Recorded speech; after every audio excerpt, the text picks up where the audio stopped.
The Marquis and Miss Sally by O. Henry. Without knowing it, old Bill Bascom had the honor of being overtaken by fate the same day with the Marquis of Borodale. The Marquis lived in Regent Square, London. Old Bill lived on Limping Doe Creek, Hardeman County, Texas. The cataclysm that engulfed the Marquis took the form of a bursting bubble known as the Central and South American Mahogany and Caoutchouc monopoly. Old Bill's nemesis was in the no less perilous shape of a band of civilized Indian cattle thieves from the territory who ran off his entire herd of 400 head and shot Old Bill dead as he trailed after them. To even up the consequences of the two catastrophes, the Marquis, as soon as he found that all he possessed would pay only 15 shillings on the pound of his indebtedness, shot himself. Old Bill left a family of 6 motherless sons and daughters, who found themselves without even a red steer left to eat, or a red cent to buy one with. The Marquis left one son, a young man, who had come to the States and established a large and well-stocked ranch in the panhandle of Texas. When this young man learned the news, he mounted his pony and rode to town. There he placed everything he owned except his horse, saddle, Winchester, and $15 in his pockets, in the hands of his lawyers, with instructions to sell and forward the proceeds to London to be applied upon the payment of his father's debts. Then he mounted his pony and rode southward. One day, arriving about the same time, but by different trails, 2 young chaps rode up to the Diamond Cross Ranch on the Little Piedra and asked for work. Both were dressed neatly and sprucely in cowboy costume. One was a straight-set fellow, with delicate, handsome features, short, brown hair, and smooth face, sunburned to a golden brown. The other applicant was stouter and broad-shouldered, with fresh, red complexion, somewhat freckled, reddish, curling hair, and a rather plain face, made attractive by laughing eyes and a pleasant mouth. The superintendent of the Diamond Cross was of the opinion that he could give them work. In fact, word had reached him that morning that the camp cook, a most important member of the outfit, had straddled his bronco and departed, being unable to withstand the fire of fun and practical jokes of which he was, ex officio, the legitimate target. "Can either of you cook?" asked the superintendent. "I can," said the reddish-haired fellow, promptly. "I've cooked in camp quite a lot. I'm willing to take the job until you've got something else to offer." "Now, that's the way I like to hear a man talk," said the superintendent, approvingly. "I'll give you a note to Saunders, and he'll put you to work." Thus the names of John Bascom and Charles Norwood were added to the payroll of the Diamond Cross. The two left for the roundup camp immediately after dinner. Their directions were simple, but sufficient. Keep down the arroyo for 15 miles till you get there. Both being strangers from afar, young, spirited, and thus thrown together by chance for a long ride, it is likely that the comradeship that afterward existed so strongly between them began that afternoon as they meandered along the little valley of the Canada Verda. They reached their destination just after sunset. The main camp of the roundup was comfortably located on the bank of a long waterhole under a fine mott of timber. A number of small A tents pitched upon grassy spots, and the big wall tent for provisions showed that the camp was intended to be occupied for a considerable length of time. The roundup had ridden in but a few moments before, hungry and tired, to a supperless camp. The boys were engaged in an emulous display of anathemas supposed to fit the case of the absconding cook. While they were unsaddling and hobbling their ponies, the newcomer rode in and inquired for Pink Saunders. The boss o' the roundup came forth and was given the superintendent's note. Pink Saunders, though a boss during working hours, was a humorist in camp, where everybody, from cook to superintendent, is equal. After reading the note, he waved his hand toward the camp and shouted, ceremoniously, at the top of his voice, "Gentlemen, allow me to present to you the Marquis and Miss Sally." At the words, both the new arrivals betray confusion. The newly employed cook started, with a surprised look on his face, but, immediately recollecting that Miss Sally is the generic name for the male cook in every West Texas cow camp, he recovered his composure with a grin at his own expense. His companion showed little less discomposure, even turning angrily with a bitten lip and reaching for his saddle pommel, as if to remount his pony. But Miss Sally touched his arm and said, laughingly, "Come now, Marquis, that was quite a compliment from Saunders." It's that distinguished air of yours and aristocratic nose that made him call you that." He began to unsaddle, and the Marquis, restored to equanimity, followed his example. Rolling up his sleeves, Miss Sally sprang for the grub wagon, shouting, "I'm the new cook, be thunder! Some of you chaps rustle a little wood for a fire, and I'll guarantee you a hot square meal inside of 30 minutes." Miss Sally's energy and good humor, as he ransacked the grub wagon for coffee, flour, and bacon, won the good opinion of the camp instantly. And also, in days following, the Marquis, after becoming better acquainted, proved to be a cheerful, pleasant fellow, always a little reserved, and taking no part in the rough camp frolics. But the boys gradually came to respect this reserve which fitted the title Saunders had given him and even to like him for it. Saunders had assigned him to a place holding the herd during the cuttings. He proved to be a skillful rider and as good with the lariat or in the branding pin as most of them. The Marquis and Miss Sally grew to be quite close comrades. After supper was over and everything cleaned up, you would generally find them together, Miss Sally smoking his briarroot pipe, and the Marquis plaiting a quart or scraping rawhide for a new pair of hobbles. The superintendent did not forget his promise to keep an eye on the cook. Several times, when visiting the camp, he held long talks with him. He seemed to have taken a fancy to Miss Sally. One afternoon he rode up, on his way back to the ranch from a tour of the camps, and said to him, "There'll be a man here in the morning to take your place. As soon as he shows up, you come to the ranch. I want you to take charge of the ranch accounts and correspondence. I want somebody that I can depend upon to keep things straight when I'm away. The wages will be all right. The Diamond Cross will hold its end up with a man who'll look after its interests." "All right," said Miss Sally, as quietly as if he had expected the notice all along. "Any objections to my bringing my wife down to the ranch?" "You married?" said the superintendent, frowning a little. "You didn't mention it when we were talking." "Because I'm not," said the cook. "But I'd like to be. Thought I'd wait till I got a job under roof. I couldn't ask her to live in a cow camp." "Right," agreed the superintendent. "A camp isn't quite the place for a married man, but well, there's plenty of room at the house, and if you suit us as well as I think you will, you can afford it. You write to her to come on." "All right," said Miss Sally again. "I'll ride in as soon as I am relieved tomorrow." It was a rather chilly night, and after supper the cowpunchers were lounging about a big fire of dried mesquite chunks. Their usual exchange of jokes and repartee had dwindled almost to silence, but silence in a cow camp generally betokens the brewing of mischief.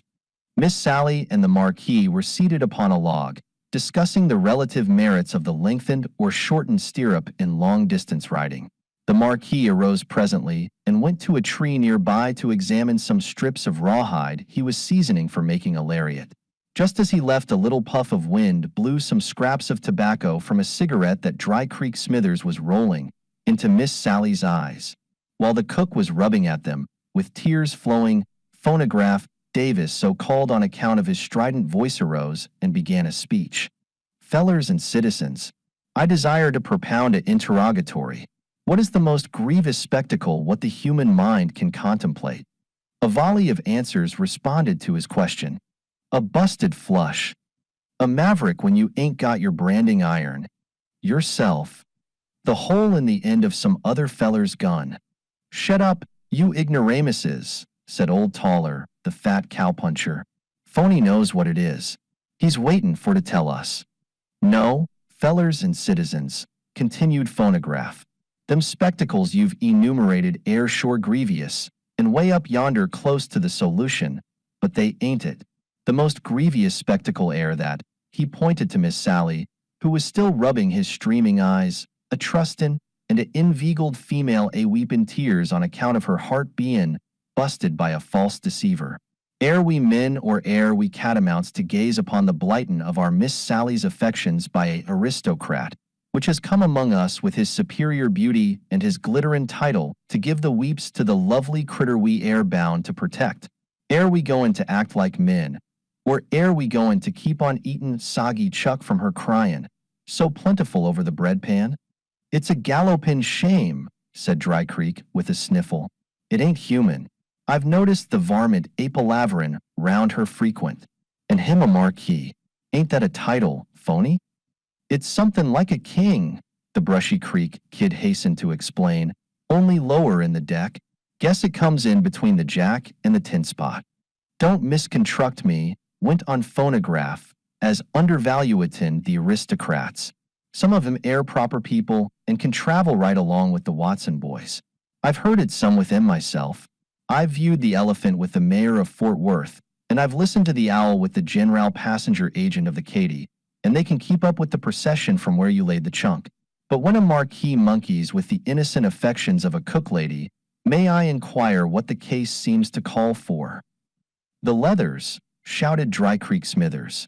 You hearn, charity, was the kid's form of corroboration. We've got your company, assented the cowpunchers in chorus.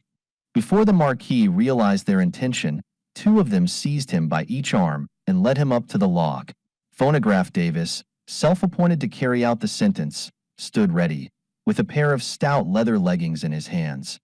It was the first time they had ever laid hands on the Marquis during their somewhat rude sports. What are you up to? He asked, indignantly, with flashing eyes. Go easy, Marquis, whispered Rube Fellows, one of the boys that held him. It's all in fun. Take it good-natured, and they'll let you off light. They're only going to stretch you over the log and tan you 8 or 10 times with the leggins. 'Twon't hurt much. The Marquis, with an exclamation of anger, his white teeth gleaming, suddenly exhibited a surprising strength. He wrenched with his arms so violently that the 4 men were swayed and dragged many yards from the log.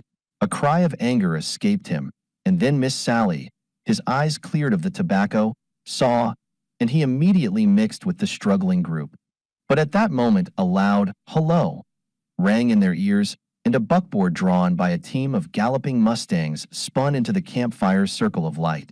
Every man turned to look, and what they saw drove from their minds all thoughts of carrying out Phonograph Davis's rather time-worn contribution to the evening's amusement. Bigger game than the Marquis was at hand, and his captors released him and stood staring at the approaching victim. The buckboard and team belonged to Sam Holly, a cattleman from the Big Muddy. Sam was driving, and with him was a stout, smooth-faced man, wearing a frock coat and a high silk hat. That was the county judge, Mr. Dave Hackett, candidate for re-election. Sam was escorting him about the county, among the camps, to shake up the sovereign voters. The men got out, hitched the team to a mesquite, and walked toward the fire. Instantly, every man in camp, except the Marquis, Miss Sally, and Pink Saunders, who had to play host, uttered a frightful yell of assumed terror and fled on all sides into the darkness. Heavens alive! Exclaimed Hackett. Are we as ugly as that? How do you do, Mr. Saunders? Glad to see you again. What are you doing to my hat, Holly? I was afraid of this hat, said Sam Holly meditatively. He had taken the hat from Hackett's head and was holding it in his hand, looking dubiously around at the shadows beyond the firelight where now absolute stillness reigned. What do you think, Saunders? Pink grinned. Better elevate it some, he said, in the tone of one giving disinterested advice. The light ain't none too good. I wouldn't want it on my head. Holly stepped upon the hub of a hind wheel of the grub wagon and hung the hat upon a limb of a live oak. Scarcely had his foot touched the ground when the crash of a dozen six-shooters split the air, and the hat fell to the ground riddled with bullets.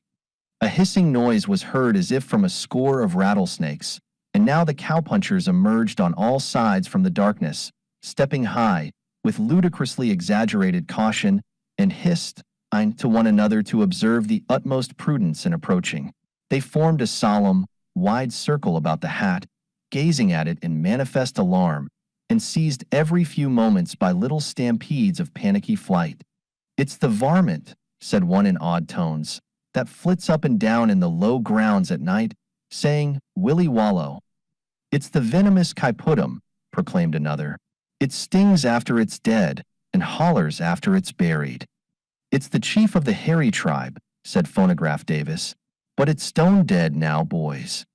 Don't you believe it, demurred Dry Creek. It's only Possumand. It's the dreaded Hygallicum phantod from the forest. There's only one way to destroy its life. He led forward Old Taller, the 240-pound cowpuncher. Old Taller placed the hat upright on the ground and solemnly sat upon it, crushing it as flat as a pancake. Hackett had viewed these proceedings with wide-open eyes. Sam Holly saw that his anger was rising and said to him, "Here's where you win or lose, Judge. There are 60 votes on the Diamond Cross. The boys are trying your mettle. Take it as a joke, and I don't think you'll regret it." And Hackett saw the point and rose to the occasion. Advancing to where the slayers of the wild beast were standing above its remains and declaring it to be at last defunct, he said, with deep earnestness, "Boys, I must thank you for this gallant rescue. While driving through the arroyo, that cruel monster that you have so fearlessly and repeatedly slaughtered sprang upon us from the treetops. To you I shall consider that I owe my life, and also, I hope, re-election to the office for which I am again a candidate. Allow me to hand you my card."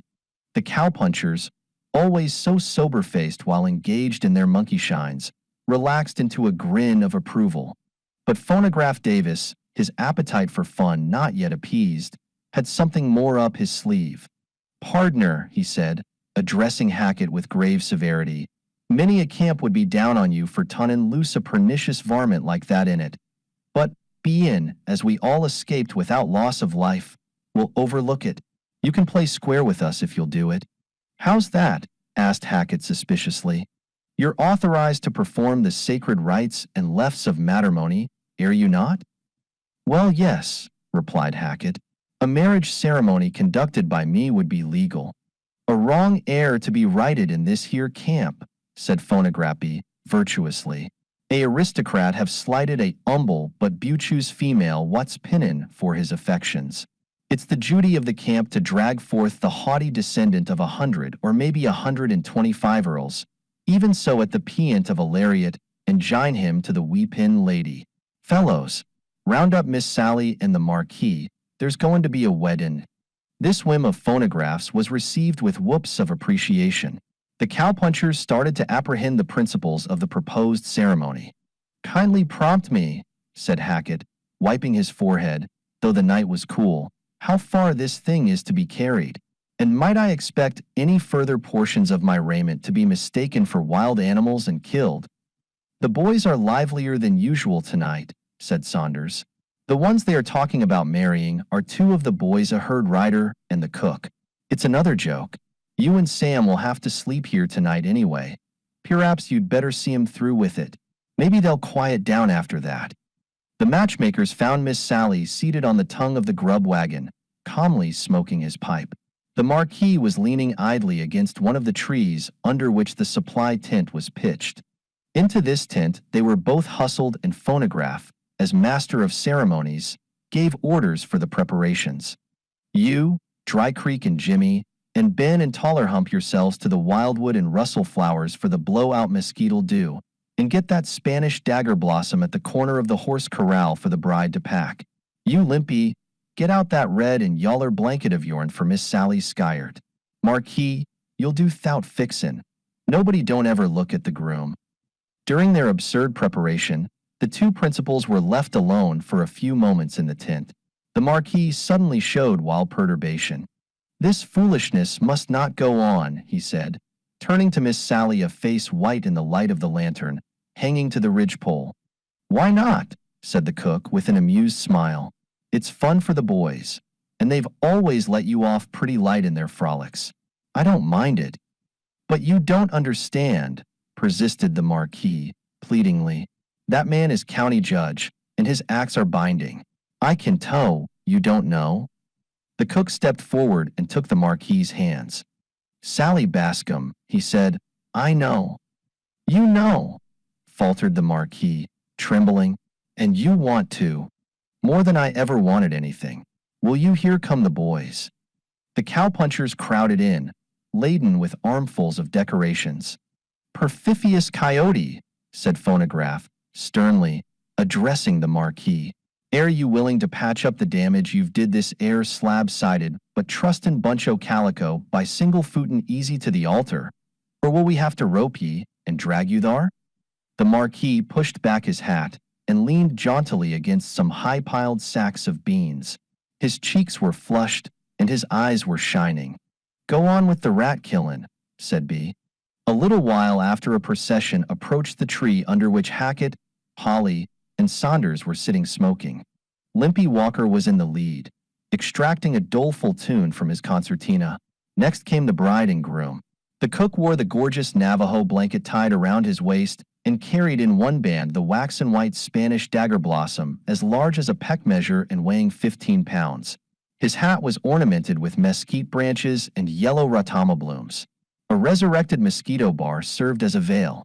After them stumbled Phonograph Davis, in the character of the bride's father, weeping into a saddle blanket with sobs that could be heard a mile away. The cowpunchers followed by twos, loudly commenting upon the bride's appearance, in a supposed imitation of the audiences at fashionable weddings. Hackett rose as the procession halted before him, and after a little lecture upon matrimony, asked, "What are your names?" "Sally and Charles," answered the cook. "Join hands, Charles and Sally." Perhaps there never was a stranger wedding. For wedding it was, though only two of those present knew it. When the ceremony was over, the cowpunchers gave one yell of congratulation and immediately abandoned their foolery for the night. Blankets were unrolled and sleep became the paramount question. The cook, divested of his decorations, and the Marquis lingered for a moment in the shadow of the grub wagon. The Marquis leaned her head against his shoulder. "I didn't know what else to do," she was saying. "Father was gone, and we kids had to rustle. I had helped him so much with the cattle that I thought I'd turn cowboy. There wasn't anything else I could make a living at. I wasn't much stuck on it, though, after I got here, and I'd have left only—" "Only what? You know. Tell me something. When did you first what made you—" "Oh, it was as soon as we struck the camp, when Saunders bawled out the Marquis and Miss Sally. I saw how rattled you got at the name, and I had my eyes—" "Cheeky," whispered the Marquis. "And why should you think that I thought he was calling me Miss Sally?" "Because," answered the cook, calmly, "I was the Marquis. My father was the Marquis of Borodale. But you'll excuse that, won't you, Sally? It really isn't my fault, you know."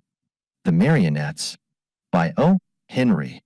The policeman was standing at the corner of 24th Street in a prodigiously dark alley near where the elevated railroad crosses the street. The time was 2 o'clock in the morning. The outlook a stretch of cold, drizzling, unsociable blackness until the dawn. A man, wearing a long overcoat, with his hat tilted down in front and carrying something in one hand, walked softly but rapidly out of the black alley. The policeman accosted him civilly, but with the assured air that is linked with conscious authority. The hour, the alley's musty reputation, the pedestrian's haste, the burden he carried, these easily combined into the suspicious circumstances that required illumination at the officer's hands. The suspect halted readily and tilted back his hat, exposing, in the flicker of the electric lights, an emotionless, smooth countenance with a rather long nose and steady dark eyes. Thrusting his gloved hand into a side pocket of his overcoat, he drew out a card and handed it to the policeman.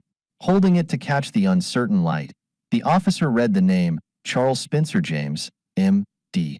The street and number of the address were of a neighborhood so solid and respectable as to subdue even curiosity. The policeman's downward glance at the article carried in the doctor's hand, a handsome medicine case of black leather, with small silver mountings, further endorsed the guarantee of the card. "All right, doctor," said the officer, stepping aside, with an air of bulky affability. "Orders are to be extra careful. Good many burglars and hold-ups lately. Bad night to be out. Not so cold, but clammy." With a formal inclination of his head, and a word or two corroborative of the officer's estimate of the weather, Dr. James continued his somewhat rapid progress.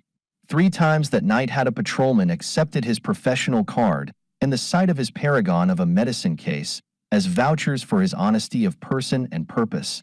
Had any one of those officers seen fit, on the morrow, to test the evidence of that card, he would have found it borne out by the doctor's name on a handsome doorplate, his presence, calm and well-dressed, in his well-equipped office, provided it were not too early, Dr. James being a late riser, and the testimony of the neighborhood to his good citizenship, his devotion to his family, and his success as a practitioner the 2 years he had lived among them. Therefore, It would have much surprised any one of those zealous guardians of the peace could they have taken a peep into that immaculate medicine case upon opening it. The first article to be seen would have been an elegant set of the latest conceived tools used by the boxman, as the ingenious safe burglar now denominates himself. Specially designed and constructed were the implements, the short but powerful jimmy, the collection of curiously fashioned keys, the blue drills and punches of the finest temper capable of eating their way into chilled steel as a mouse eats into a cheese, and the clamps that fasten like a leech to the polished door of a safe and pull out the combination knob as a dentist extracts a tooth. In a little pouch in the inner side of the medicine case was a 4-ounce vial of nitroglycerin, now half empty. Underneath the tools was a mass of crumpled banknotes and a few handfuls of gold coin. The money, altogether, amounting to $830. To a very limited circle of friends, Dr. James was known as the Swell Greek. Half of the mysterious term was a tribute to his cool and gentlemanlike manners. The other half denoted, in the argot of the Brotherhood, the leader, the planner, the one who, by the power and prestige of his address and position, secured the information upon which they based their plans and desperate enterprises. Of this select circle, the other members were Skitsy Morgan and Gumdecker, expert boxmen, and Leopold Pretzfelder, a jeweler downtown, who manipulated the sparklers and other ornaments collected by the working trio. All good and loyal men, as loose-tongued as Memnon and as fickle as the North Star. That night's work had not been considered by the firm to have yielded more than a moderate repayal for their pains. An old-style 2-story sidebolt safe in the dingy office of a very wealthy old-style dry goods firm on a Saturday night should have excreted more than $2,500. But that was all they found, and they had divided it, the three of them, into equal shares upon the spot, as was their custom. 10 or 12,000 was what they expected, but one of the proprietors had proved to be just a trifle too old-style. Just after dark, he had carried home in a shirt box most of the funds on hand. Dr. James proceeded up 24th Street, which was, to all appearance, depopulated. Even the theatrical folk, who affect this district as a place of residence, were long since abed. The drizzle had accumulated upon the street. Puddles of it among the stones received the fire of the arc lights, and returned it, shattered into a myriad liquid spangles. A captious wind, shower-soaked and chilling, coughed from the laryngeal flues between the houses. As the practitioner's foot struck even with the corner of a tall brick residence of more pretension than its fellows, the front door popped open, and a bawling negress clattered down the steps to the pavement. Some medley of words came from her mouth, addressed, like as not, to herself, the recourse of her race when alone and beset by evil.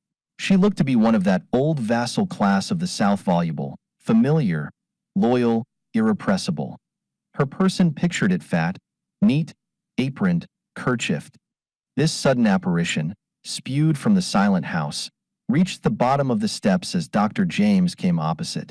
Her brain transferring its energies from sound to sight, she ceased her clamor and fixed her pop eyes upon the case the doctor carried. "Breast a laud," was the benison the sight drew from her. "Is you a doctor, Sue?"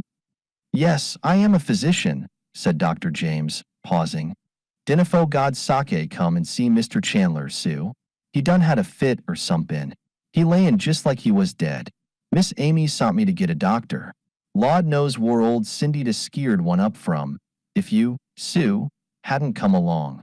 Ef old Mars knowed 1/1000th part of dese doin's, dey'd be shootin' gwine on. Sue pistol shootin' leb him feet marked off on de ground, and everybody it willin'. And dat po lamb, Miss Amy." "Lead the way," said Dr. James, setting his foot upon the step, "if you want me as a doctor. As an auditor, I'm not open to engagements."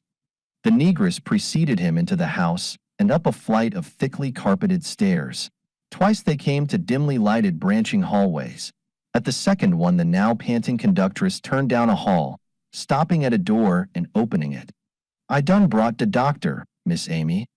Dr. James entered the room and bowed slightly to a young lady standing by the side of a bed. He set his medicine case upon a chair, removed his overcoat, throwing it over the case and the back of the chair, and advanced with quiet self-possession to the bedside. There lay a man, sprawling as he had fallen, a man dressed richly in the prevailing mode, with only his shoe removed, lying relaxed and as still as the dead. There emanated from Dr. James an aura of calm force and reserved strength that was as manna in the desert to the weak and desolate among his patrons. Always had women, especially, been attracted by something in his sickroom manner. It was not the indulgent suavity of the fashionable healer, but a manner of poise, of sureness, of ability to overcome fate, of deference and protection and devotion. There was an exploring magnetism in his steadfast, luminous brown eaves, a latent authority in the impassive, even priestly, tranquility of his smooth countenance that outwardly fitted him for the part of confidant and consoler. Sometimes, at his first professional visit, women would tell him where they hid their diamonds at night from the burglars. With the ease of much practice, Dr. James's unroving eyes estimated the order and quality of the room's furnishings. The appointments were rich and costly. The same glance had secured cognizance of the lady's appearance. She was small and scarcely past 20. Her face possessed the title to a winsome prettiness, now obscured by, you would say, rather a fixed melancholy than the more violent imprint of a sudden sorrow. Upon her forehead, above one eyebrow, was a livid bruise, suffered, the physician's eye told him, within the past 6 hours. Dr. James's fingers went to the man's wrist. His almost vocal eyes questioned the lady. "I am Mrs. Chandler," she responded, speaking with the plaintive southern slur and intonation. "My husband was taken suddenly ill about 10 minutes before you came. He has had attacks of heart trouble before, some of them were very bad." His clothed state and the late hour seemed to prompt her to further explanation. "He had been out late, to a supper, I believe." Dr. James now turned his attention to his patient. In whichever of his professions he happened to be engaged, he was wont to honor the case or the job with his whole interest. The sick man appeared to be about 30. His countenance bore a look of boldness and dissipation, but was not without a symmetry of feature and the fine lines drawn by a taste and indulgence in humor that gave the redeeming touch. There was an odor of spilled wine about his clothes. The physician laid back his outer garments, and then, with a penknife, slit the shirt front from collar to waist. The obstacles cleared, he laid his ear to the heart and listened intently. "Mitral regurgitation," he said, softly, when he rose. The words ended with the rising inflection of uncertainty. Again he listened long, and this time he said, "Mitral insufficiency," with the accent of an assured diagnosis. "Madam," he began, in the reassuring tones that had so often allayed anxiety, "there is a probability." As he slowly turned his head to face the lady, he saw her fall, white and swooning, into the arms of the old negress. "Per lamb, has dey done killed Aunt Cindy's own blessed child? May de Lord stroy wid his wrath dem what stole her away. What break dat angel heart? What left?" "Lift her feet," said Dr. James, assisting to support the drooping form. "Where is her room? She must be put to bed." "In here, Sue." The woman nodded her kerchiefed head toward a door. "Dat's Miss Amy's room." They carried her in there and laid her on the bed. Her pulse was faint, but regular. She passed from the swoon, without recovering consciousness, into a profound slumber. "She is quite exhausted," said the physician. "Sleep is a good remedy. When she wakes, give her a toddy with an egg in it, if she can take it. How did she get that bruise upon her forehead?" "She done got a lick there, Sue." "De po lamb fell no, Sue." The old woman's racial mutability swept her into a sudden flare of indignation. "Old Cindy ain't gwinneter lie for dat debbil. He done it, Sue. Made a lawd with her de hand what dar now. Cindy promised her sweet lamb, she ain't gwine tell. Miss Amy got hurt, Sue, on de head."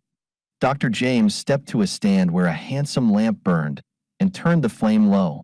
"Stay here with your mistress," he ordered, "and keep quiet so she will sleep. If she wakes, give her the toddy. If she grows any weaker, let me know. There is something strange about it." "Dar's mo strange tings dan dat round here," began the negress, but the physician hushed her in a seldom employed peremptory, concentrated voice with which he had often allayed hysteria itself.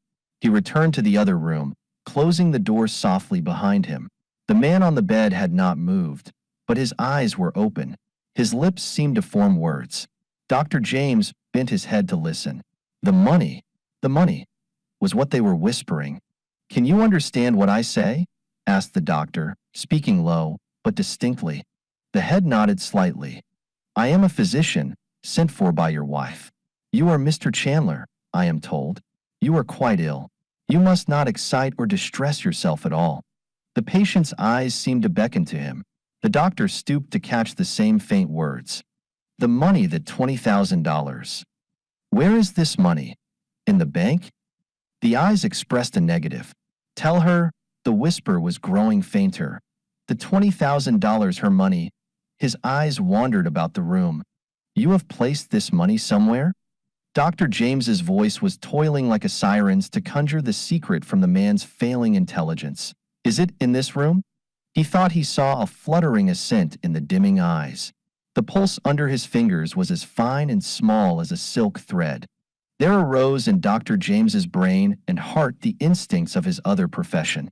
Promptly, as he acted in everything, he decided to learn the whereabouts of this money, and at the calculated and certain cost of a human life. Drawing from his pocket a little pad of prescription blanks, he scribbled upon one of them a formula suited, according to the best practice, to the needs of the sufferer. Going to the door of the inner room, he softly called the old woman, gave her the prescription, and bade her take it to some drug store and fetch the medicine. When she had gone, muttering to herself, the doctor stepped to the bedside of the lady. She still slept soundly. Her pulse was a little stronger. Her forehead was cool, save where the inflammation of the bruise extended, and a slight moisture covered it.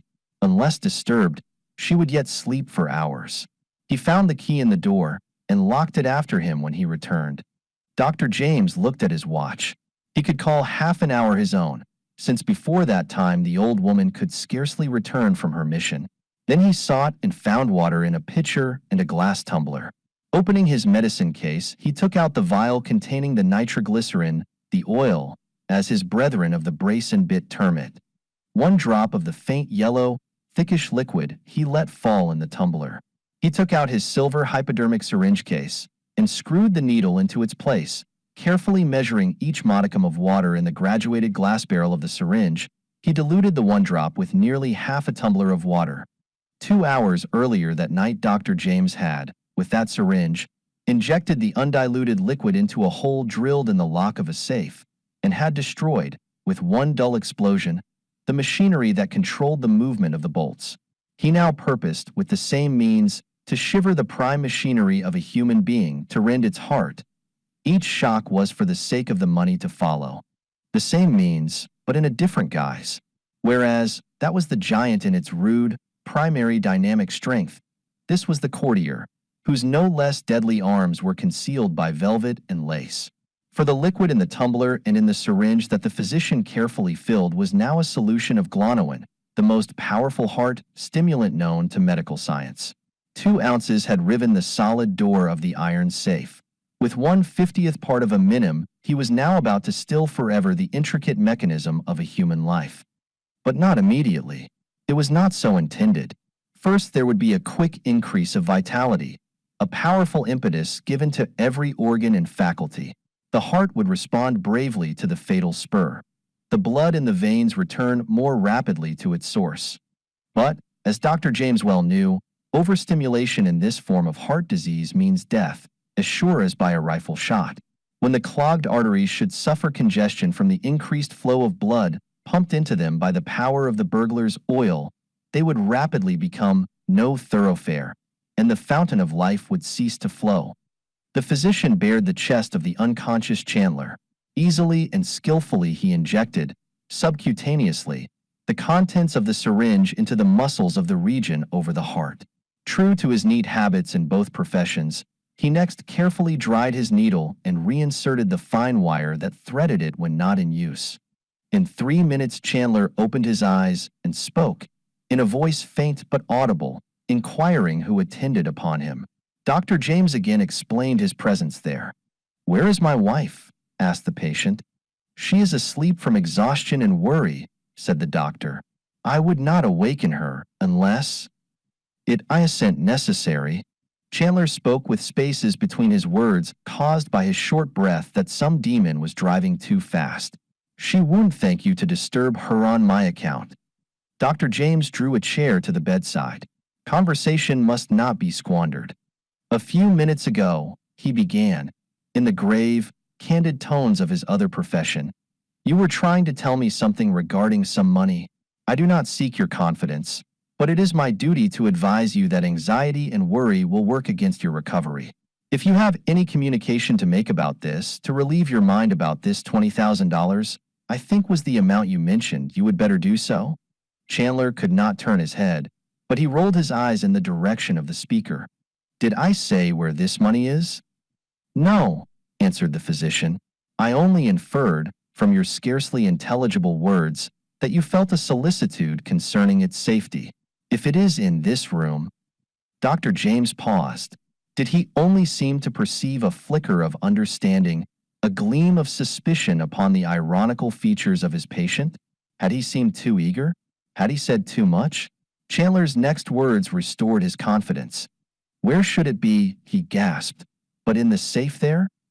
With his eyes he indicated a corner of the room, where now, for the first time, the doctor perceived a small iron safe, half concealed by the trailing end of a window curtain. Rising, he took the sick man's wrist. His pulse was beating in great throbs, with ominous intervals between. Lift your arm, said Dr. James. You know I can't move, doctor. The physician stepped swiftly to the hall door, opened it, and listened. All was still. Without further circumvention, he went to the safe and examined it. Of a primitive make and simple design, it afforded little more security than protection against light-fingered servants. To his skill it was a mere toy, a thing of straw and pasteboard. The money was as good as in his hands. With his clamps he could draw the knob, punch the tumblers, and open the door in 2 minutes. Perhaps in another way, he might open it in one. Kneeling upon the floor, he laid his ear to the combination plate and slowly turned the knob. As he had surmised, it was locked at only a day calm. Upon one number. His keen ear caught the faint warning click as the tumbler was disturbed. He used the clue the handle turned. He swung the door wide open. The interior of the safe was bare, not even a scrap of paper rested within the hollow iron cube. Dr. James rose to his feet and walked back to the bed.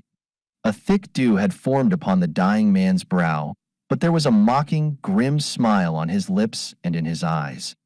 I never saw it before, he said, painfully, medicine and burglary wedded.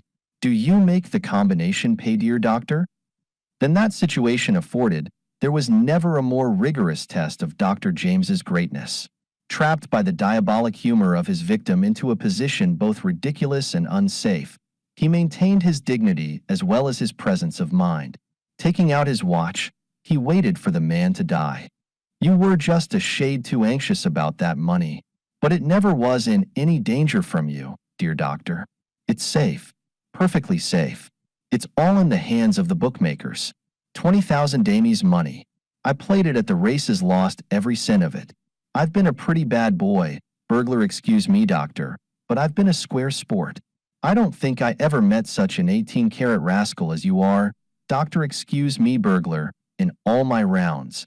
Is it contrary to the ethics of your gang, burglar, to give a victim, excuse me, patient, a drink of water? Dr. James brought him a drink. He could scarcely swallow it. The reaction from the powerful drug was coming in regular, intensifying waves. But his moribund fancy must have one more grating fling. Gambler, drunkard, spendthrift, I've been those, but a doctor, burglar. The physician indulged himself to but one reply to the other's caustic taunts. Bending low to catch Chandler's fast crystallizing gaze, he pointed to the sleeping lady's door with a gesture so stern and significant that the prostrate man half lifted his head, with his remaining strength, to see. He saw nothing, but he caught the cold words of the doctor. The last sounds high was to hear. I never yet struck a woman. It were vain to attempt to con such men. There is no curriculum that can reckon with them in its kin. They are offshoots from the types whereof men say, he will do this, or he will do that. We only know that they exist, and that we can observe them, and tell one another of their bear performances, as children watch and speak of the marionettes. Yet it were a droll study in egoism to consider these two, one an assassin and a robber, standing above his victim, the other baser in his offenses, if a lesser lawbreaker, lying abhorred, in the house of the wife he had persecuted, spoiled, and smitten, one a tiger, the other a dog-wolf, to consider each of them sickening at the foulness of the other, and each flourishing out of the mire of his manifest guilt his own immaculate standard of conduct, if not of honor. The one retort of Dr. James must have struck home to the other's remaining shreds of shame and manhood, for it proved the coup de grace. A deep blush suffused his face in ignominious Rosa Mortis. The respiration ceased, and, with scarcely a tremor, Chandler expired. Close following upon his last breath came the negress, bringing the medicine. With a hand gently pressing upon the closed eyelids, Dr. James told her of the end. Not grief, but a hereditary rapprochement with death in the abstract, moved her to a dismal, watery snuffling, accompanied by her usual Jeremiad. Dar now, it's in de Lawd's hands. He am de jedge ob de transgressor, and de suppode of dim and distress. He gwine hab suppode us now. Cindy done paid out de last quarter fare dis bottle of physic, and it never come to no use. Do I understand, asked Dr. James, that Mrs. Chandler has no money? Money? Sue? You know what make Miss Amy fall down and so weak? Starvation, sub. Nothing to eat in dis house but some crumbly crackers in 3 days. Dat angel sell her finger rings and watch months ago. Dis fine house, Sue, wid de red syarpits and shiny bureaus, it's all hired, and demand talkin' scanlouse about de rent. Dat debble excuse me, laud he done in yo hands fair judgment. Now, he made way wid everything. The physician's silence encouraged her to continue. The history that he gleaned from Cindy's disordered monologue was an old one, of illusion, willfulness, disaster, cruelty, and pride. Standing out from the blurred panorama of her gabble were little clear pictures: an ideal home in the far south, a quickly repented marriage, an unhappy season full of wrongs and abuse, and of late, an inheritance of money that promised deliverance, its seizure and waste by the dog-wolf during a 2 months' absence, and his return in the midst of a scandalous carouse. Unobtruded, but visible between every line, ran a pure white thread through the smudged warp of the story, the simple, all-enduring, sublime love of the old negress, following her mistress unswervingly through everything to the end. When at last she paused, the physician spoke, asking if the house contained whiskey or liquor of any sort. There was, the old woman informed him, half a bottle of brandy left in the sideboard by the dog-wolf. "Prepare a toddy as I told you," said Dr. James. "Wake your mistress. Have her drink it and tell her what has happened." Some 10 minutes afterward, Mrs. Chandler entered, supported by old Cindy's arm. She appeared to be a little stronger since her sleep and the stimulant she had taken. Dr. James had covered, with a sheet, the form upon the bed. The lady turned her mournful eyes once, with a half-frightened look, toward it, and pressed closer to her loyal protector. Her eyes were dry and bright. Sorrow seemed to have done its utmost with her. The fount of tears was dried, feeling itself paralyzed. Dr. James was standing near the table, his overcoat donned, his hat and medicine case in his hand. His face was calm, and impassive practice had inured him to the sight of human suffering. His lambent brown eyes alone expressed a discreet professional sympathy. He spoke kindly and briefly, stating that, as the hour was late and assistance, no doubt, difficult to procure, he would himself send the proper persons to attend to the necessary finalities. "One matter, in conclusion," said the doctor, pointing to the safe with its still wide-open door. "Your husband, Mrs. Chandler, toward the end, felt that he could not live, and directed me to open that safe, giving me the number upon which the combination is set. In case you may need to use it, you will remember that the number is 41. Turn several times to the right, then to the left once. Stop at 41. He would not permit me to waken you, though he knew the end was near. In that safe he said he had placed a sum of money, not large, but enough to enable you to carry out his last request. That was that you should return to your old home, and in after days, when time shall have made it easier, forgive his many sins against you." He pointed to the table, where lay an orderly pile of banknotes, surmounted by 2 stacks of gold coins.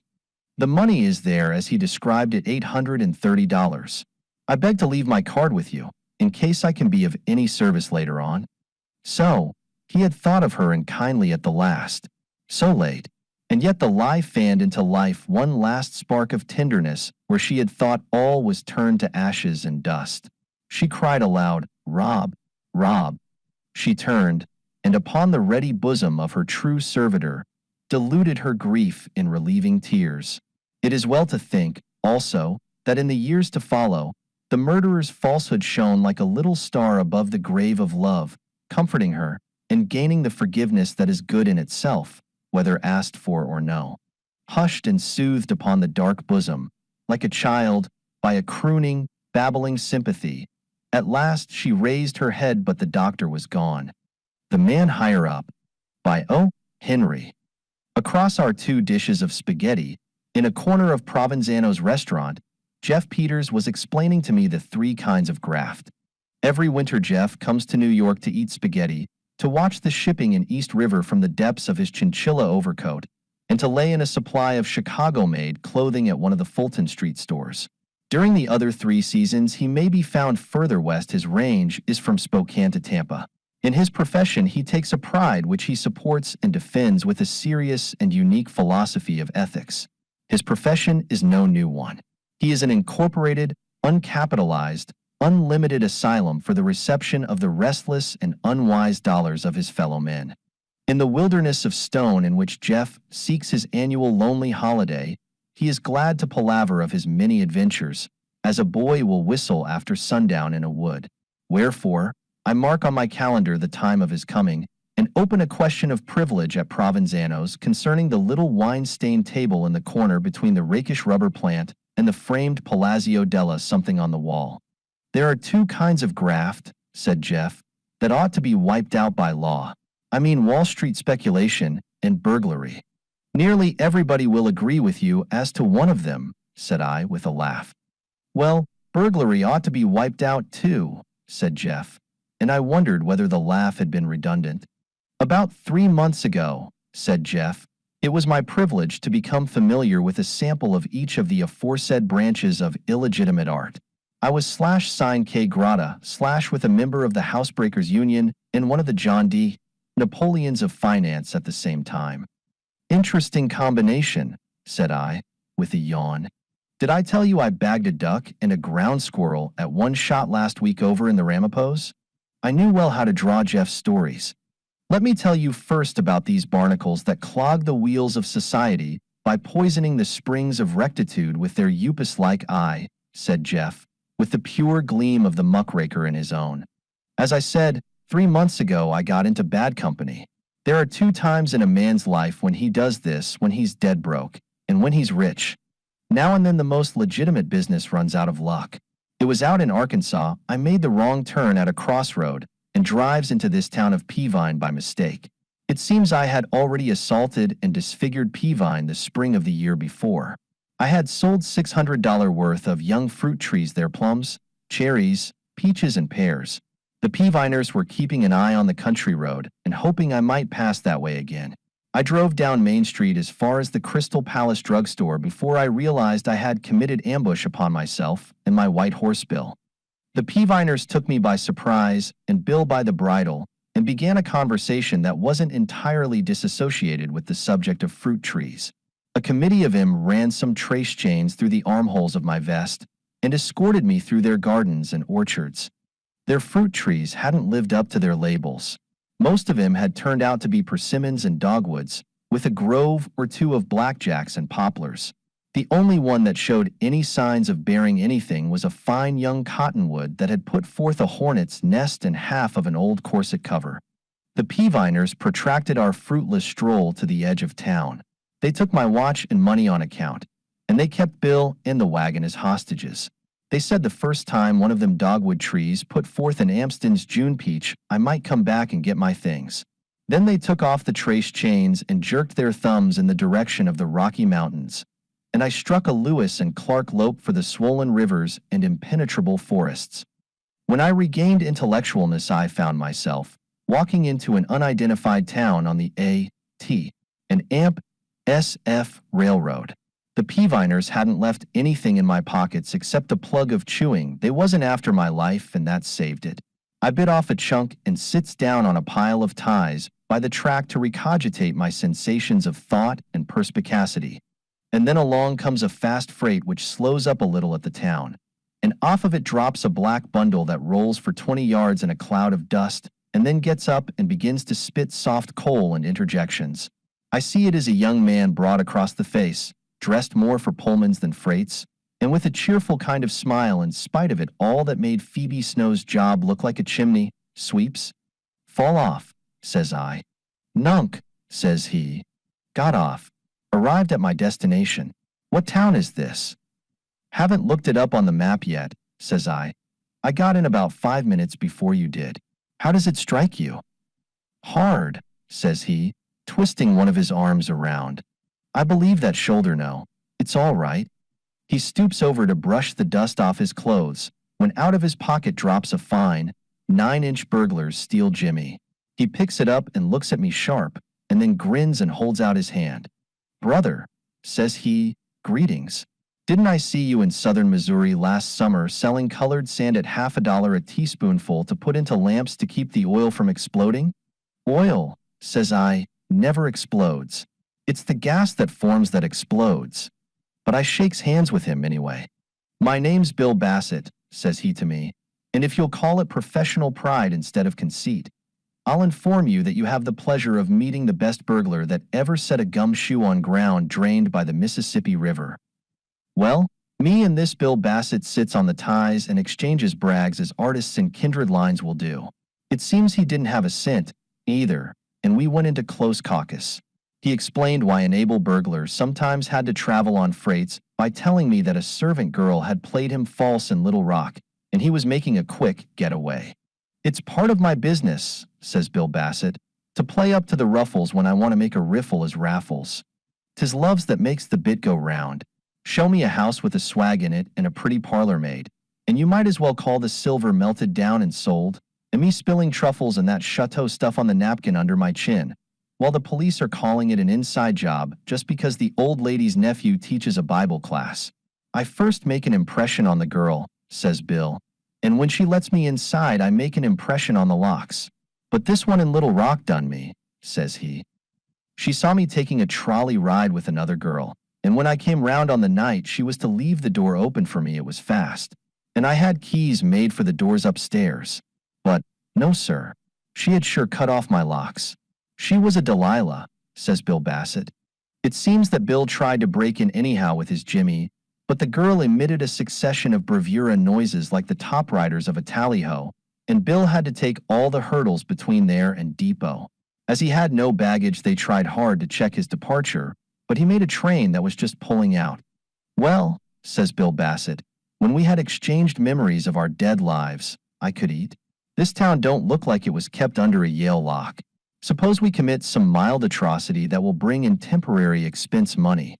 I don't suppose you've brought along any hair tonic or rolled gold watch chains, or similar law-defying swindles that you could sell on the plaza to the pikers of the paretic populace, have you?" "No," says I. "I left an elegant line of Patagonian diamond earrings and rainy day sunbursts in my valise at Peavine. But they're to stay there until some of those black gum trees begin to glut the market with yellow clings and Japanese plums. I reckon we can't count on them unless we take Luther Burbank in for a partner." "Very well," says Bassett. "We'll do the best we can. Maybe after dark I'll borrow a hairpin from some lady and open the Farmers and Drovers Marine Bank with it." While we were talking, up pulls a passenger train to the depot nearby. A person in a high hat gets off on the wrong side of the train and comes tripping down the track towards us. He was a little, fat man with a big nose and rat's eyes, but dressed expensive and carrying a hand satchel careful, as if it had eggs or railroads bonds in it. He passes by us and keeps on down the track, not appearing to notice the town. "Come on," says Bill Bassett to me, starting after him. "Where?" I asks. "Lordy," says Bill. "Had you forgot you was in the desert? Didn't you see Colonel Manna drop down right before your eyes?" Don't you hear the rustling of General Raven's wings? I'm surprised at you, Elijah. We overtook the stranger in the edge of some woods, and as it was after sundown and in a quiet place, nobody saw us stop him. Bill takes the silk hat off the man's head and brushes it with his sleeve and puts it back. What does this mean, sir? Says the man. When I wore one of these, says Bill, and felt embarrassed, I always done that. Not having one now, I had to use yours. I hardly know how to begin, sir, in explaining our business with you, but I guess we'll try your pockets first. Bill Bassett felt in all of them and looked disgusted. Not even a watch, he says. Ain't you ashamed of yourself, you whited sculpture? Going about dressed like a head waiter and financed like a count. You haven't even got car fare. What did you do with your transfer? The man speaks up and says he has no assets or valuables of any sort. But Bassett takes his hand satchel and opens it. Out comes some collars and socks and a half a page of a newspaper clipped out. Bill reads the clipping careful and holds out his hand to the held-up party. Brother, says he, greetings. Accept the apologies of friends. I am Bill Bassett, the burglar. Mr. Peters, you must make the acquaintance of Mr. Alfred E. Ricks. Shake hands. Mr. Peters, says Bill, stands about halfway between me and you. Mr. Ricks, in the line of havoc and corruption, he always gives something for the money he gets. I'm glad to meet you, Mr. Ricks, you and Mr. Peters. This is the first time I ever attended a full gathering of the National Synod of Sharks, housebreaking, swindling, and financiering all represented. Please examine Mr. Ricks' credentials, Mr. Peters. The piece of newspaper that Bill Bassett handed me had a good picture of this Ricks on it. It was a Chicago paper, and it had obloquies of Ricks in every paragraph. By reading it over, I harvested the intelligence that said alleged Ricks had laid off all that portion of the state of Florida that lies underwater into town lots and sold him to alleged innocent investors from his magnificently furnished offices in Chicago. After he had taken in $100,000 or so, one of these fussy purchasers that are always making trouble, I've had him actually try gold watches I've sold him with acid. Took a cheap excursion down to the land where it is always just before supper to look at his lot and see if it didn't need a new paling or two on the fence, and market a few lemons in time for the Christmas present trade. He hires a surveyor to find his lot for him. They run the line out and find the flourishing town of Paradise Hollow, so advertised, to be about 40 rods and 16 poles s. 27 degrees east of the middle of Lake Okeechobee. This man's lot was under 36 feet of water, and besides, had been preempted so long by the alligators and gars that his title looked fishy. Naturally, the man goes back to Chicago and makes it as hot for Alfred E. Ricks as the morning after a prediction of snow by the Weather Bureau. Ricks defied the allegation, but he couldn't deny the alligators. One morning the papers came out with a column about it, and Ricks come out by the fire escape. It seems the alleged authorities had beat him to the safe deposit box where he kept his winnings, and Ricks has to westward ho, with only feetwear and a dozen 15 and a half English pokes in his shopping bag. He happened to have some mileage left in his book, and that took him as far as the town in the wilderness where he was spilled out on me and Bill Bassett as Elijah 3, with not a raven in sight for any of us. Then this Alfred E. Ricks lets out a squeak that he is hungry too, and denies the hypothesis that he is good for the value, let alone the price, of a meal. And so, there was the three of us, representing, if we had a mind to draw syllogisms and parabolas, labor and trade and capital. Now, when trade has no capital, there isn't a dicker to be made. And when capital has no money, there's a stagnation in steak and onions. That put it up to the man with the jimmy. Brother bushrangers, says Bill Bassett, never yet in trouble did I desert a pal. Hard by, in yon wood, I seem to see unfurnished lodgings. Let us go there and wait till dark. There was an old, deserted cabin in the grove, and we three took possession of it. After dark, Bill Bassett tells us to wait, and goes out for half an hour. He comes back with an armful of bread and spare ribs and pies. Panhandled him at a farmhouse on Washita Avenue, says he. Eat, drink, and be leery. The full moon was coming up bright, so we sat on the floor of the cabin and ate in the light of it. And this Bill Bassett begins to brag. Sometimes, says he, with his mouth full of country produce, I lose all patience with you people that think you are higher up in the profession than I am. Now, what could either of you have done in the present emergency to set us on our feet again? Could you do it, Rixie? I must confess, Mr. Bassett, says Rix, speaking nearly inaudible out of a slice of pie, that at this immediate juncture I could not, perhaps, promote an enterprise to relieve the situation. Large operations, such as I direct, naturally require careful preparation in advance. I know, Rixie, breaks in Bill Bassett. You needn't finish. You need $500 to make the first payment on a blonde typewriter and 4 rooms full of quartered oak furniture. And you need $500 more for advertising contracts. And you need 2 weeks' time for the fish to begin to bite. Your line of relief would be about as useful in an emergency as advocating municipal ownership to cure a man suffocated by 80-cent gas. And your graft ain't much swifter, Brother Peters, he winds up. Oh, says I haven't seen you turn anything into gold with your wand yet, Mr. Good Fairy. Most anybody could rub the magic ring for a little leftover victuals. That was only getting the pumpkin ready, says Bassett, braggy and cheerful.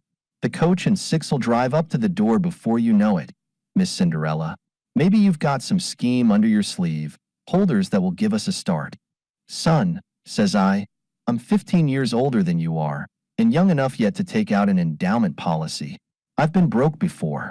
We can see the lights of that town not half a mile away. I learned under Montague Silver, the greatest street man that ever spoke from a wagon. There are hundreds of men walking those streets this moment with grease spots on their clothes. Give me a gasoline lamp, a dry goods box, and a $2 bar of white Castile soap, cut into little.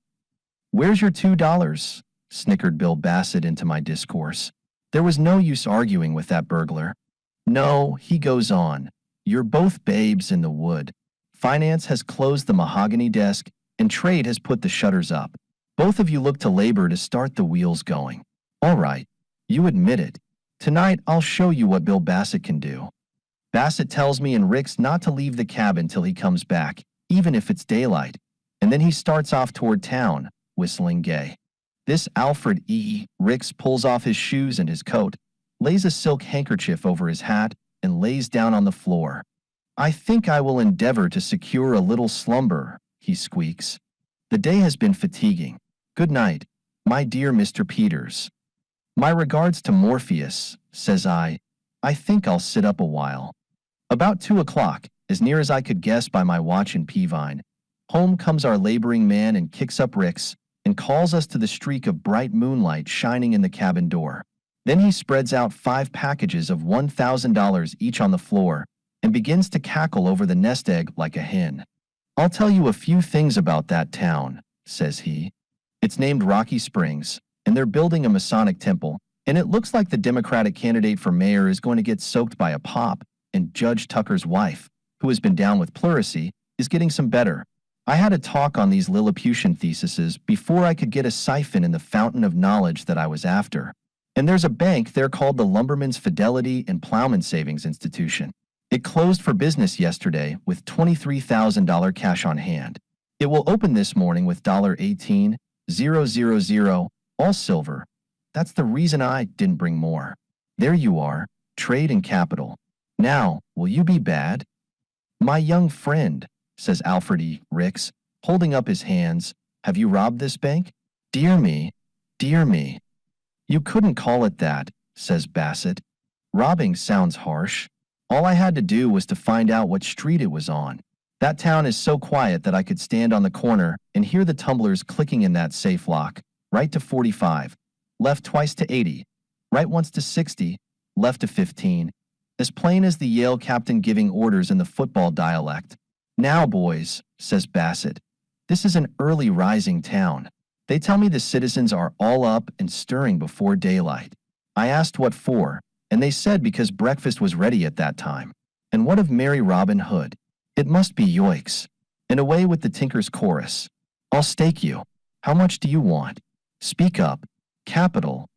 My dear young friend, says this ground squirrel of a Rix, standing on his hind legs and juggling nuts in his paws. I have friends in Denver who would assist me. If I had $100, Bassett unpins a package of the currency and throws 5 20s to Rix. "Trade, how much?" he says to me. "Put your money up, labor," says I. I never yet drew upon honest toil for its hard-earned pittance. The dollars I get are surplus ones that are burning the pockets of damn fools and greenhorns. When I stand on a street corner and sell a solid gold diamond ring to a yap for $3, I make just $2.60. And I know he's going to give it to a girl in return for all the benefits accruing from a $125 ring. His profits are $122. Which of us is the biggest fakir? And when you sell a poor woman a pinch of sand for 50 cents to keep her lamp from exploding, says Bassett, what do you figure her gross earnings to be, with sand at 40 cents a ton? "Listen," says I instruct her to keep her lamp clean and well filled. If she does that, it can't burst. And with the sand in it, she knows it can't, and she don't worry. It's a kind of industrial Christian Science. She pays 50 cents and gets both Rockefeller and Mrs. Eddy on the job. It ain't everybody that can let the gold dust twins do their work. Alfred E. Ricks all but licks the dust off of Bill Bassett's shoes. "My dear young friend," says he, "I will never forget your generosity. Heaven will reward you. But let me implore you to turn from your ways of violence and crime." "Mousy," says Bill, "the hole in the wainscoting for yours. Your dogmas and inculcations sound to me like the last words of a bicycle pump. What has your high moral, elevator service system of pillage brought you to? Penuriousness and want. Even Brother Peters, who insists upon contaminating the art of robbery with theories of commerce and trade, admitted he was on the lift. Both of you live by the gilded rule. Brother Peters," says Bill, "you'd better choose a slice of this embalmed currency. You're welcome." I told Bill Bassett once more to put his money in his pocket. I never had the respect for burglary that some people have. I always gave something for the money I took, even if it was only some little trifle for a souvenir to remind him not to get caught again. And then Alfred E. Ricks grovels at Bill's feet again and bids us adieu. He says he will have a team at a farmhouse and drive to the station below and take the train for Denver. It salubrified the atmosphere when that lamentable bullworm took his departure. He was a disgrace to every non-industrial profession in the country. With all his big schemes and fine offices, he had wound up unable even to get an honest meal except by the kindness of a strange and maybe unscrupulous burglar. I was glad to see him go, though I felt a little sorry for him, now that he was ruined forever. What could such a man do without a big capital to work with? Why, Alfred E. Ricks, as we left him, was as helpless as turtle on its back. He couldn't have worked a scheme to beat a little girl out of a penny slate pencil. When me and Bill Bassett was left alone, I did a little sleight of mine turn in my head with a trade secret at the end of it. Thinks I, I'll show this Mr. Burglar man the difference between business and labor. He had hurt some of my professional self-adulation by casting his Persians upon commerce and trade. "I won't take any of your money as a gift, Mr. Bassett," says I to him. "But if you'll pay my expenses as a traveling companion until we get out of the danger zone of the immoral deficit you have caused in this town's finances tonight, I'll be obliged." Bill Bassett agreed to that, and we hiked westward as soon as we could catch a safe train. When we got to a town in Arizona called Los Perros, I suggested that we once more try our luck on terracotta. That was the home of Montague Silver, my old instructor, now retired from business. I knew Monty would stake me to web money if I could show him a fly buzzing round the locality. Bill Bassett said all towns looked alike to him, as he worked mainly in the dark. So we got off the train in Los Perros, a fine little town in the silver region. I had an elegant little sure thing in the way of a commercial slug shot that I intended to hit Bassett behind the ear with. I wasn't going to take his money while he was asleep, but I was going to leave him with a lottery ticket that would represent an experience to him for $7.55. I think that was the amount he had when we got off the train, but the first time I hinted to him about an investment, he turns on me and disencumbers himself of the following terms and expressions. "Brother Peters," says he, "it ain't a bad idea to go into an enterprise of some kind, as you suggest. I think I will. But if I do, it will be such a cold proposition that nobody but Robert E. Peary and Charlie Fairbanks will be able to sit on the board of directors." "I thought you might want to turn your money over," says I. "I do," says he, "frequently. I can't sleep on one side all night. I'll tell you, Brother Peters, says he, I'm going to start a poker room. I don't seem to care for the humdrum and swindling, such as peddling egg beaters and working off breakfast food on Barnum and Bailey for sawdust to strew in their circus rings. But the gambling business, says he, from the profitable side of the table is a good compromise between swiping silver spoons and selling pinwipers at a Waldorf Astoria charity bazaar. Then, says I, Mr. Bassett, you don't care to talk over my little business proposition?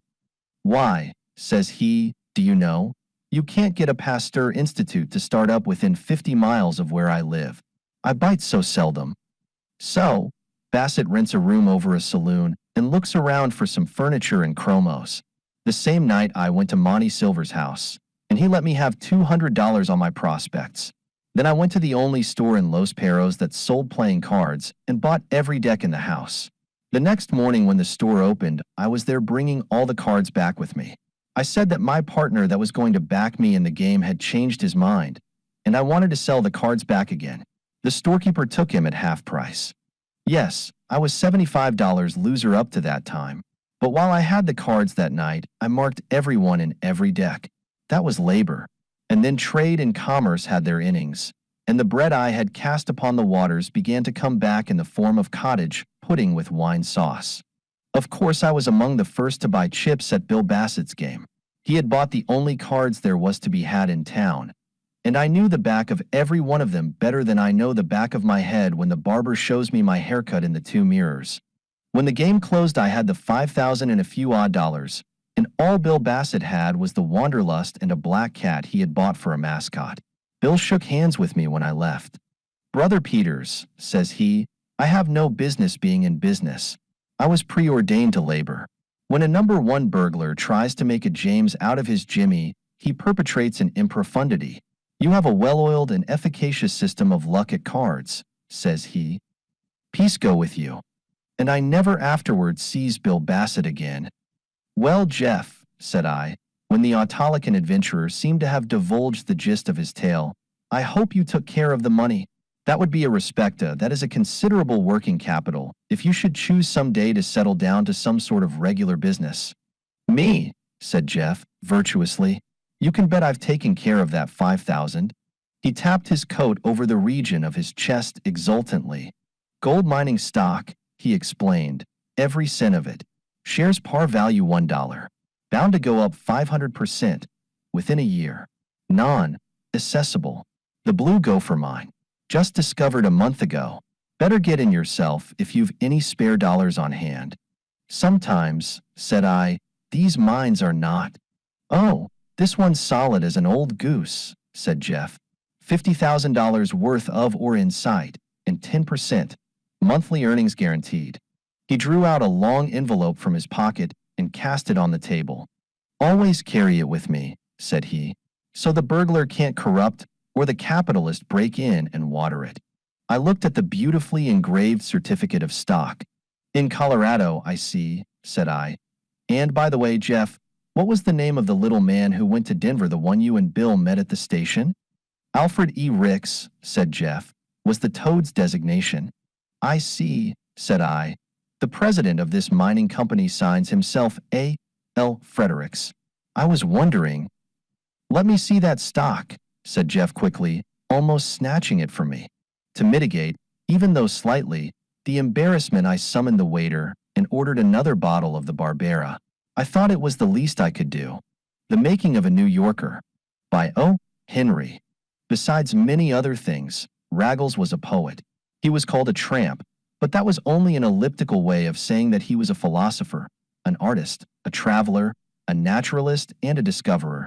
But most of all, he was a poet. In all his life, he never wrote a line of verse. He lived his poetry. His Odyssey would have been a limerick had it been written. But, to linger with the primary proposition, Raggles was a poet. Raggles's specialty, had he been driven to ink and paper, would have been sonnets to the cities. He studied cities as women study their reflections in mirrors, as children study the glue and sawdust of a dislocated doll, as the men who write about wild animals study the cages in the zoo. A city to Raggles was not merely a pile of bricks and mortar, peopled by a certain number of inhabitants. It was a thing with a soul characteristic and distinct, an individual conglomeration of life with its own peculiar essence, flavor, and feeling. 2,000 miles to the north and south, east and west, Raggles wandered in poetic fervor, taking the cities to his breast. He footed it on dusty roads, or sped magnificently in freight cars, counting time as of no account. And when he had found the heart of a city and listened to its secret confession, he strayed on, restless, to another. Fickle Raggles. But perhaps he had not met the civic corporation that could engage and hold his critical fancy. Through the ancient poets we have learned that the cities are feminine. So they were to poet Raggles, and his mind carried a concrete and clear conception of the figure that symbolized and typified each one that he had wooed. Chicago seemed to swoop down upon him with a breezy suggestion of Mrs. Partington, plumes, and patchouli, and to disturb his rest with a soaring and beautiful song of future promise. But Raggles would awake to a sense of shivering cold and a haunting impression of ideals lost in a depressing aura of potato salad and fish. Thus Chicago affected him. Perhaps there is a vagueness and inaccuracy in the description, but that is Raggles's fault. He should have recorded his sensations in magazine poems. Pittsburgh impressed him as the play of Othello, performed in the Russian language in a railroad station by Dockstader's minstrels. A royal and generous lady this Pittsburgh, though homely, hearty, with flushed face, washing the dishes in a silk dress and white kid slippers, and bidding Raggles sit before the roaring fireplace and drink champagne with his pig's feet and fried potatoes. New Orleans had simply gazed down upon him from a balcony. He could see her pensive, starry eyes and catch the flutter of her fan, and that was all. Only once he came face to face with her. It was at dawn, when she was flushing the red bricks of the banquette with a pail of water. She laughed and hummed a chansonette and filled Raggles's shoes with ice-cold water. Allons. Boston construed herself to the poetic Raggles in an erratic and singular way. It seemed to him that he had drunk cold tea and that the city was a white, cold cloth that had been bound tightly around his brow to spur him to some unknown but tremendous mental effort. And after all, he came to shovel snow for a livelihood, and the cloth, becoming wet, tightened its knots and could not be removed. Indefinite and unintelligible ideas, you will say, but your disapprobation should be tempered with gratitude, for these are poets' fancies, and suppose you had come upon them in verse. One day Raggles came and laid siege to the heart of the great city of Manhattan. She was the greatest of all, and he wanted to learn her note in the scale, to taste and appraise and classify and solve and label her and arrange her with the other cities that had given him up the secret of their individuality. And here we cease to be Raggles's translator and become his chronicler. Raggles landed from a ferry boat one morning and walked into the core of the town with the blasé air of a cosmopolite. He was dressed with care to play the role of an unidentified man. No country, race, class, clique, union, party clan, or bowling association could have claimed him. His clothing, which had been donated to him piecemeal by citizens of different height, but same number of inches around the heart, was not yet as uncomfortable to his figure as those specimens of raiment, self-measured, that are railroaded to you by transcontinental tailors with a suitcase, suspenders, silk handkerchief, and pearl studs as a bonus. Without money as a poet should be but with the ardor of an astronomer discovering a new star in the chorus of the Milky Way, or a man who has seen ink suddenly flow from his fountain pen, Raggles wandered into the great city. Late in the afternoon, he drew out of the roar and commotion with a look of dumb terror on his countenance. He was defeated, puzzled, discomfited, frightened. Other cities had been to him as long primer to read, as country maidens quickly to fathom, as send price of subscription with answer rebuses to solve, as oyster cocktails to swallow, but here was one as cold, glittering, serene, impossible as a 4-carat diamond in a window to a lover outside fingering damply in his pocket his ribbon-counter salary. The greetings of the other cities he had known, their homespun kindliness, their human gamut of rough charity, friendly curses, garrulous curiosity, and easily estimated credulity or indifference. This city of Manhattan gave him no clue. It was walled against him. Like a river of adamant it flowed past him in the streets. Never an eye was turned upon him. No voice spoke to him. His heart yearned for the clap of Pittsburgh's sooty hand on his shoulder, for Chicago's menacing but social yawp in his ear, for the pale and eleemosynary stare through the Bostonian eyeglass, even for the precipitate but unmalicious boot toe of Louisville or St. Louis. On Broadway, Raggles, successful suitor of many cities, stood, bashful, like any country swain. For the first time he experienced the poignant humiliation of being ignored. And when he tried to reduce this brilliant, swiftly changing, ice-cold city to a formula, he failed utterly. Poet though he was, it offered him no color similes, no points of comparison, no flaw in its polished facets, no handle by which he could hold it up and view its shape and structure, as he familiarly and often contemptuously had done with other towns. The houses were interminable ramparts loopholed for defense. The people were bright but bloodless specters passing in sinister and selfish array.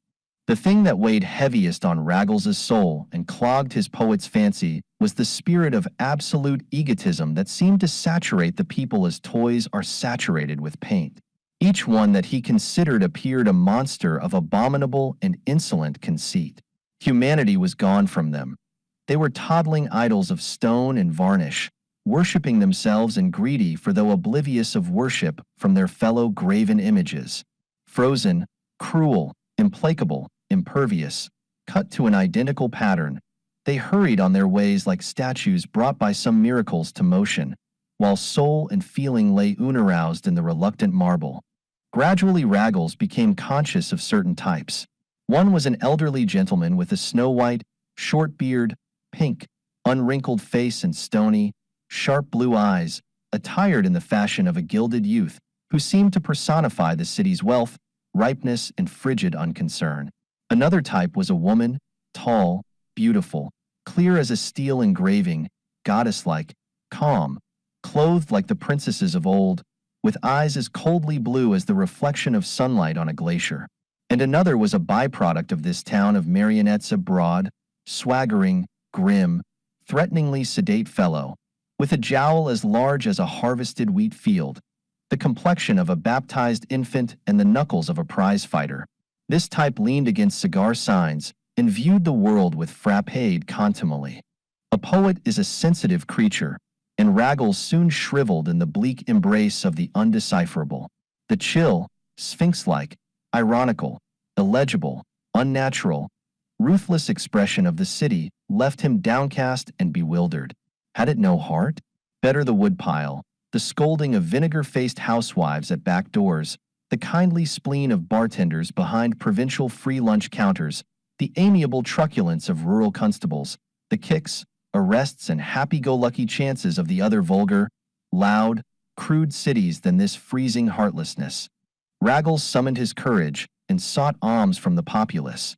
Unheeding, regardless, they passed on without the wink of an eyelash to testify that they were conscious of his existence. And then he said to himself that this fair but pitiless city of Manhattan was without a soul, that its inhabitants were mannequins moved by wires and springs, and that he was alone in a great wilderness. Raggles started to cross the street. There was a blast, a roar, a hissing and a crash as something struck him and hurled him over and over 6 yards from where he had been. As he was coming down like the stick of a rocket, the earth, and all the cities thereof turned to a fractured dream. Raggles opened his eyes. First an odor made itself known to him, an odor of the earliest spring flowers of paradise. And then a hand soft as a falling petal touched his brow. Bending over him was the woman clothed like the princess of old, with blue eyes, now soft and humid with human sympathy. Under his head on the pavement were silks and furs. With Raggles's hat in his hand, and with his face pinker than ever from a vehement burst of oratory against reckless driving, stood the elderly gentleman who personified the city's wealth and ripeness. From a nearby cafe hurried the byproduct with the vast jowl and baby complexion, bearing a glass full of a crimson fluid that suggested delightful possibilities. "Drink dis, sport," said the byproduct, holding the glass to Raggles's lips. Hundreds of people huddled around in a moment, their faces wearing the deepest concern. Two flattering and gorgeous policemen got into the circle and pressed back the overplus of Samaritans. An old lady in a black shawl spoke loudly of camphor. A newsboy slipped one of his papers beneath Raggles's elbow, where it lay on the muddy pavement. A brisk young man with a notebook was asking for names. A bell clanged importantly, and the ambulance cleaned a lane through the crowd. A cool surgeon slipped into the midst of affairs. "How do you feel, old man?" asked the surgeon, stooping easily to his task. The princess of silks and satins wiped a red drop or two from Raggles's brow with a fragrant cobweb. "Me?" said Raggles with a seraphic smile. "I feel fine." He had found the heart of his new city. In 3 days, they let him leave his cot for the convalescent ward in the hospital. He had been in there an hour when the attendants heard sounds of conflict. Upon investigation, they found that Raggles had assaulted and damaged a brother convalescent glowering transient whom a freight train collision had sent in to be patched up. "What's all this about?" inquired the head nurse. "He was running down me town," said Raggles. "What town?" asked the nurse. "No, York," said Raggles. The Love Philter of Icky Schoenstein by O. Henry. The Blue Light Drugstore is downtown, between the Bowery and First Avenue, where the distance between the two streets is the shortest. The Blue Light does not consider that pharmacy is a thing of briquet, brack, scent, and ice cream soda. If you ask it for painkiller, it will not give you a bonbon. The Blue Light scorns the labor-saving arts of modern pharmacy.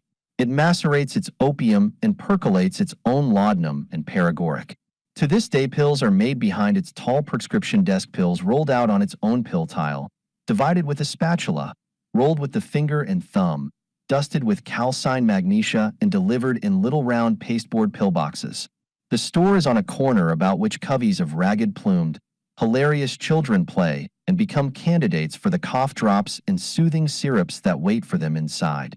Icky Schoenstein was the night clerk of the Blue Light and the friend of his customers. Thus it is on the east side, where the heart of pharmacy is not G1 Ace.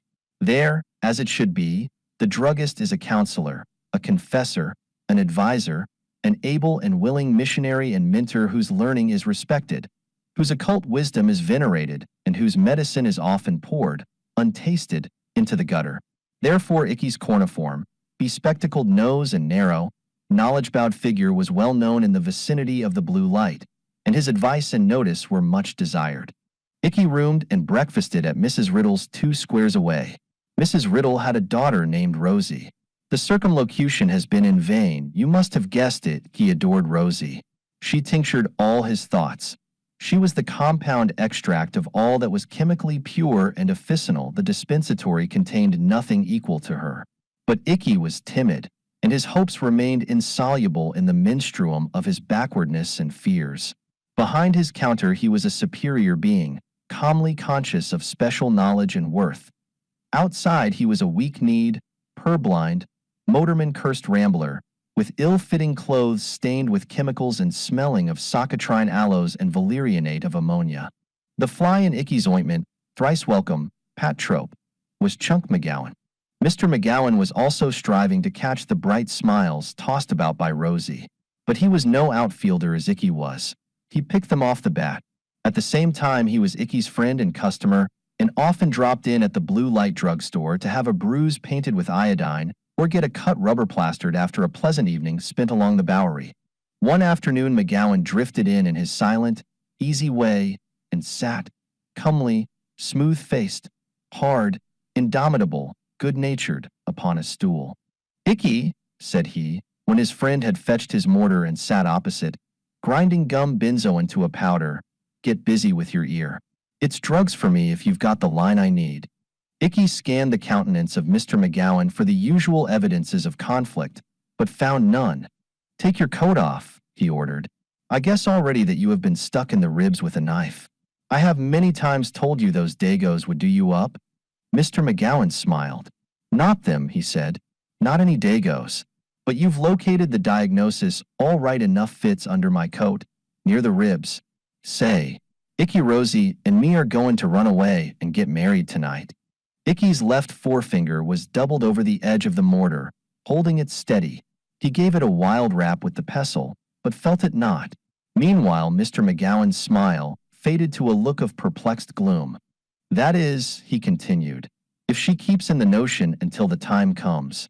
We've been laying pipes for the getaway for 2 weeks. One day she says she will. The same evening she says nixie. We've agreed on tonight, and Rosie's stuck to the affirmative this time for 2 whole days.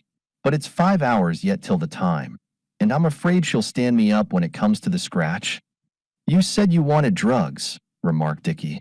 Mr. McGowan looked ill at ease and harassed, a condition opposed to his usual line of demeanor. He made a patent medicine almanac into a roll and fitted it with unprofitable carefulness about his finger. I wouldn't have this double handicap make a false start tonight for $1 million, he said.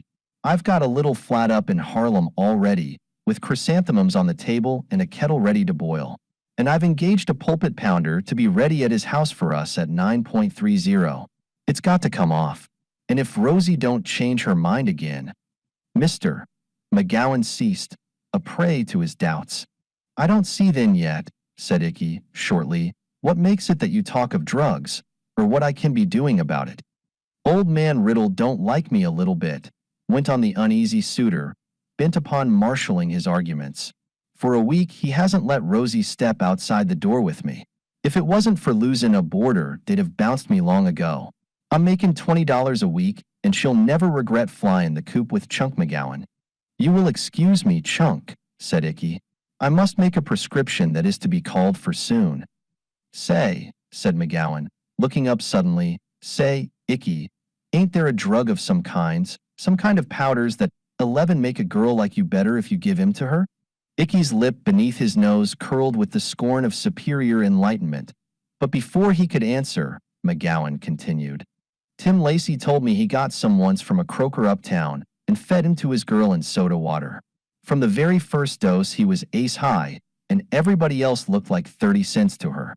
They was married in less than 2 weeks. Strong and simple was Chunk McGowan. A better reader of men than Icky could have seen that his tough frame was strung upon fine wires. Like a good general who was about to invade the enemy's territory, he was seeking to guard every point against possible failure. I thought, went on Chunk hopefully, that if I had one of them powders to give Rosie when I see her at supper tonight, it might brace her up and keep her from reneging on the proposition to skip. I guess she don't need a mule team to drag her away, but women are better at coaching than they are at running bases. If the stuff'll work just for a couple of hours, it'll do the trick. When is this foolishness of running away to be happening? Asked Dickie. 9 o'clock, said Mr. McGowan. Supper's at 7. At 8 Rosie goes to bed with a headache. At 9 old Parvenzano lets me through to his backyard, where there's a board off Riddle's fence, next door. I go under her window and help her down the fire escape. We've got to make it early on the preacher's account. It's all dead easy if Rosie don't balk when the flag drops. Can you fix me one of them powders, Icky? Icky Schoenstein rubbed his nose slowly. Chunk, said he, it is of drugs of that nature that pharmaceutists must have much carefulness. To you alone of my acquaintance would I entrust a powder like that.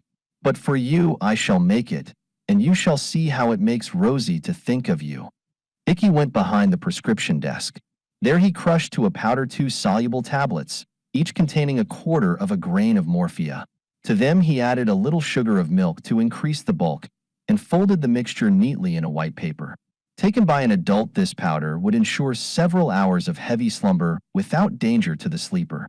This he handed to Chunk McGowan, telling him to administer it in a liquid if possible, and received the hearty thanks of the backyard Lachinvar.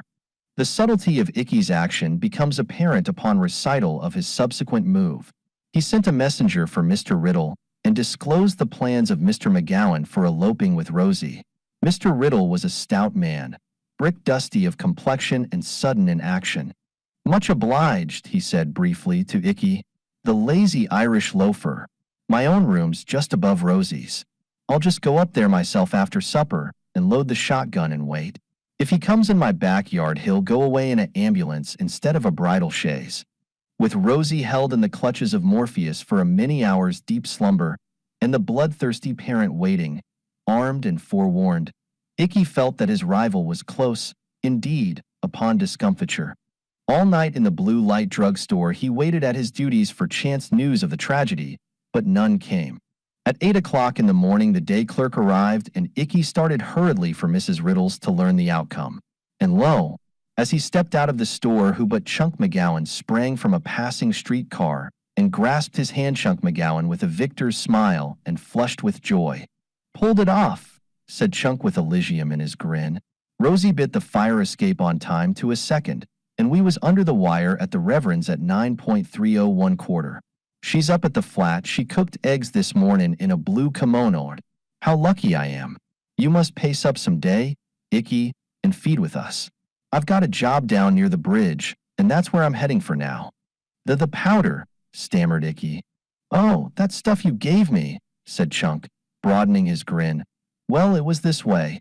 I sat down at the supper table last night at Riddles, and I looked at Rosie, and I says to myself, 'Chunk, if you get the girl, get her on the square. Don't try any hocus pocus with a thoroughbred like her.' And I keeps the paper you give me in my pocket, and then my lamps fall on another party present, who, I says to myself, is failin' in a proper affection toward his comin' son-in-law. So I watches my chance and dumps that powder in old man Riddle's coffee. See?